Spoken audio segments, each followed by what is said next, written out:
The medieval period in Europe, spanning roughly from the 12th to the 15th century, was a time marked by religious dominance, widespread ignorance, and the brutal enforcement of laws.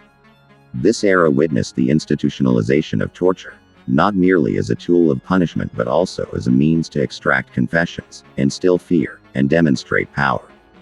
Torture was both public spectacle and private interrogation. It was sanctioned by monarchs, endorsed by clergy, and often demanded by the masses. With the decline of Roman law and the rise of feudal justice, brutality became synonymous with order. Justice was swift, visible, and horrifying. One of the earliest documented torture devices from this period was the rack. The rack was a wooden frame with rollers at both ends, to which a prisoner's hands and feet were tied. As the rollers turned, the victim's body would stretch unnaturally. Ligaments tore, joints dislocated. Sometimes, the bones themselves would separate from the sockets. Scream after scream echoed through dungeons where this instrument was used. The rack was not merely a punishment. It was a tool of truth, twisted by the hands of men desperate for power. Then came the thumbscrews, deceptively small but devastatingly effective. They were used to crush the fingers or toes of the accused, breaking bones and causing unbearable pain.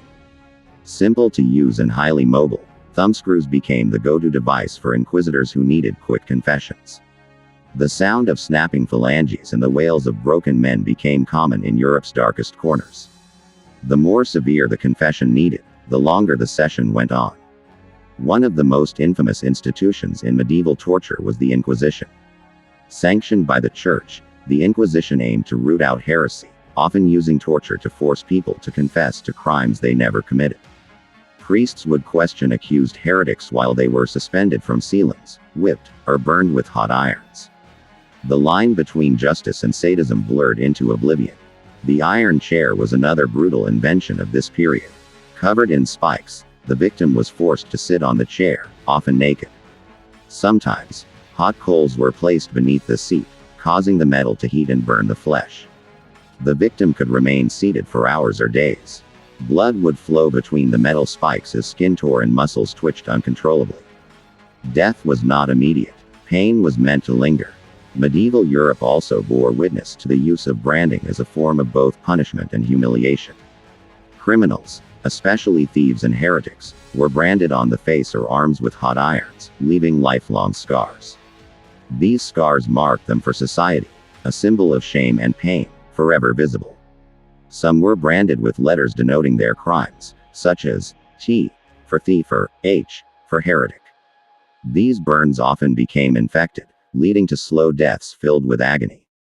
Torture wasn't always physical. Psychological torment was also prevalent.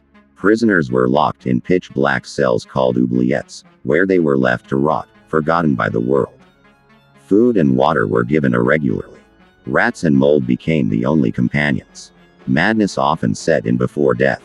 The very word oubliette comes from the French, oublier, meaning to forget. But the pain was not confined to the dungeons. Public executions were common.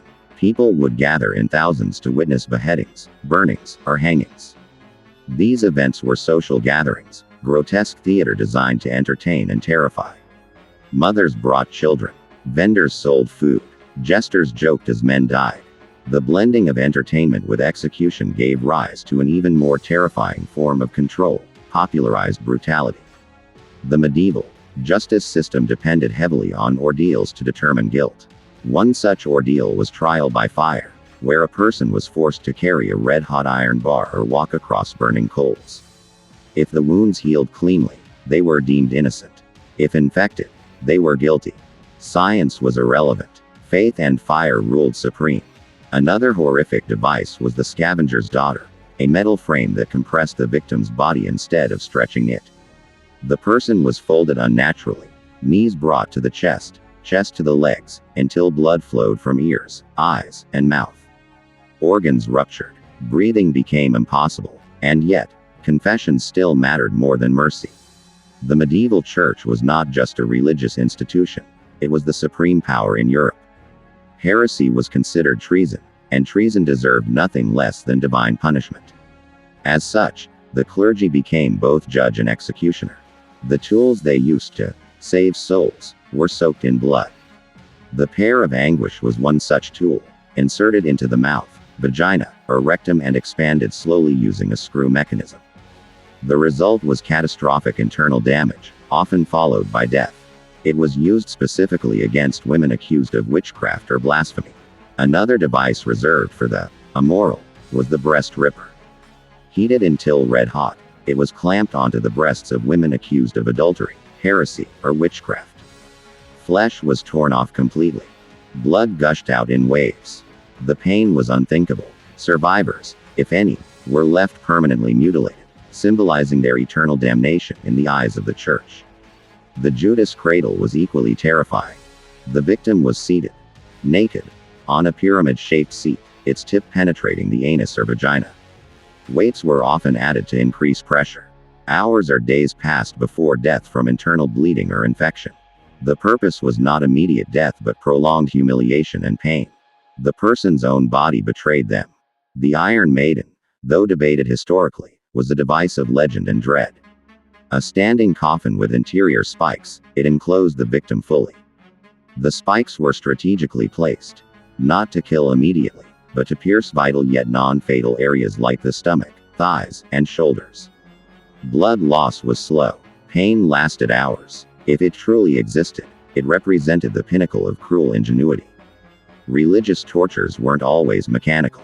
Accused witches were subjected to ducking, being repeatedly submerged in cold rivers tied to a chair or plank. If they floated, they were witches. If they drowned, they were innocent. Either way, death or pain was almost always inevitable. Women were disproportionately targeted during the witch hunts, facing brutal interrogations, sexual humiliation, and fiery deaths. The breaking wheel, also known as the Catherine wheel, was a method used for traitors, thieves, and heretics. The victim was tied to a cartwheel, and each limb was systematically broken with an iron bar. Sometimes, they were woven through the spokes and left to die in the sun, birds pecking at the wounds. Death could take days. The bones jutted out from twisted limbs like broken branches from a fallen tree. Sometimes, prisoners were subjected to the head crusher.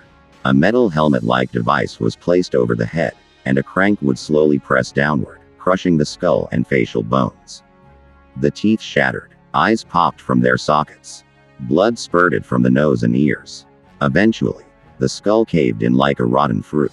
The sound of cracking skulls filled the air. As medieval Europe was often at war, between kings, lords, crusaders, and invaders, torture took on a new dimension. It was no longer just about heresy or crime. Torture became a weapon of warfare and royal justice. During sieges, captured enemies were tortured to extract military intelligence. Villagers were terrorized to reveal hidden supplies or support for rebels. Soldiers developed new ways to break bodies, minds, and spirits. One of the most gruesome wartime tortures was flaying, the slow removal of a person's skin while they were still alive. This technique was used to instill fear in enemy territories. The skin was peeled back using knives, hooks, or sharpened stones.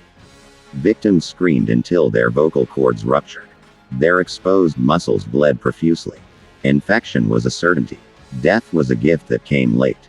Sometimes, the removed skin was nailed to walls as a message. In castles and royal courts, traitors and conspirators were often punished with boiling. Large vats filled with oil, water, or even wine were heated until bubbling. The victim was lowered in slowly using ropes or chains. The heat melted skin, cooked muscle, and boiled blood. Screams filled the halls. The crowd, gathered to witness, often cheered. Kings believed such public executions were necessary to maintain order. Royal justice also included quartering, particularly for those convicted of treason. The condemned was first hanged until near death, then cut down. Their genitals were removed and burned before their eyes. The abdomen was sliced open.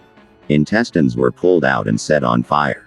Finally, the body was chopped into 4 parts. Each quarter was sent to a different city as a warning. Heads were spiked and displayed at gates, rotting in the sun. The strappado was another widespread method. The victim's arms were tied behind the back and then suspended by rope attached to their wrists.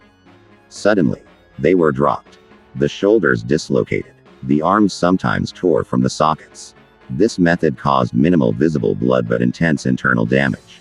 It was often repeated again and again. Bones shattered silently beneath the skin. Teeth extraction was a lesser known but horrifying practice used on spies and accused sorcerers. Heated pliers were used to rip out teeth one by one. Each extraction came with a scream, a spray of blood, and the sound of cartilage tearing. The pain was blinding. Jawbones sometimes fractured in the process. The mouth, once used to speak heresy, was left empty and bleeding. Punishments in towns often took the form of public mutilations. Ears, noses, tongues, and fingers were cut off. This was not just torture, it was social erasure. A man without a tongue could not preach. A woman without ears was mocked and silenced. Thieves often had hands chopped off. Repeat offenders lost their feet. Disfigurement was the law's way of branding people as broken. One disturbing practice used especially in France and Italy was burning with irons shaped like religious symbols. Cross-shaped irons were pressed into the skin to purify heretics. The burn marks were considered both punishment and redemption. Flesh bubbled. The iron hissed. Priests prayed as the victim screamed. The belief was that pain cleansed the soul, even if it destroyed the body.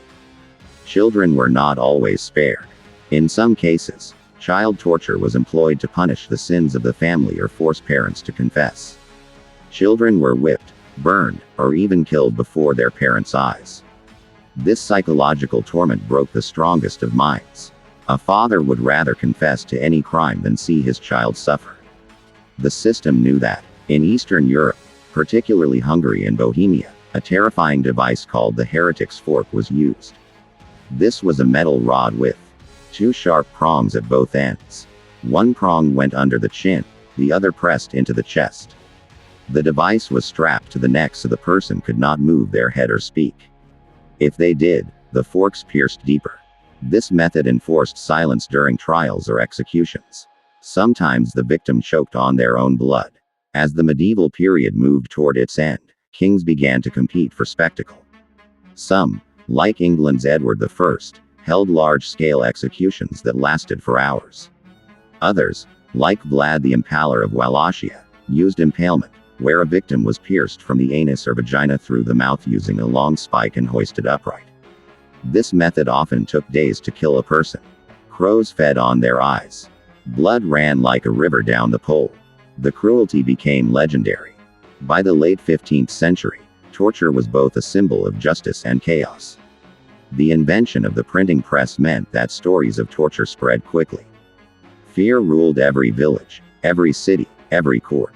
Artists painted scenes of hell that resembled real torture chambers. The line between divine punishment and human cruelty blurred further. Torture was no longer just justice, it was madness. Among the final brutal innovations was the Spanish tickler or cat's paw. This was a claw-like tool made of iron, used to tear skin off the limbs, face, and torso. Flesh was ripped like parchment. Bones were left exposed. The victim usually died from blood loss or shock. This tool was especially used against rebels and religious enemies during the Spanish Inquisition. One of the last grotesque public devices was the crooked cage, in which prisoners were forced to stand inside a metal cage shaped unnaturally. They could not sit or lie down. This cage was hung from trees or towers. The victim was left to starve, exposed to the elements. Birds pecked at them. Children threw stones. Days passed before death arrived, slowly and shamefully. In the Netherlands, the use of nail torture became popular. Victims were pinned to boards using large iron nails driven through the knees, elbows, or hands. Often, the nails were red hot. Movement was impossible. The wounds festered. Infection was common. The agony lasted for days. This practice was often performed during church-led investigations of witchcraft. Torture became so embedded in culture that books and manuals were written on its techniques. The Malleus Maleficarum, published in 1487, outlined how to detect, interrogate, and execute witches.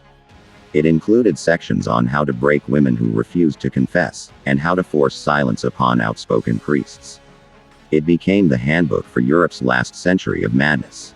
As the Renaissance dawned, thinkers and philosophers began to question the morality of such acts. Humanism slowly began to replace fear. Judges began to see that confession under pain was not truth. Some brave souls spoke out against torture. Many were silenced by the same methods they condemned. Yet change had begun. The seeds of reason were sown in the fields soaked with blood. By the 16th century, torture began to decline, but its legacy never faded. Instruments of pain were preserved in castles and museums. Stories passed through generations. The Iron Maiden became legend. The rack, a relic. The screams of 1,000 souls echoed through time. Even today, the symbols of medieval torture haunt our culture. They appear in films, novels, games, and museums. They remind us of how far humans can go in the name of justice, religion, or fear. The tools of torture were not merely metal. They were reflections of our darkest instincts. The rack, the Iron Maiden, the wheel, they are mirrors of our ancient cruelty. The medieval age is over. The torturers are gone. But their tools remain, not in dungeons, but in our memory. They are cautionary tales written in blood. We may never repeat such horrors, but we must never forget them. Because the moment we do, they begin again. You've just witnessed one of the darkest punishments in history. But many more still lurk in the shadows. So if you dare, subscribe to Torture Vault, where every scream from the past still echoes.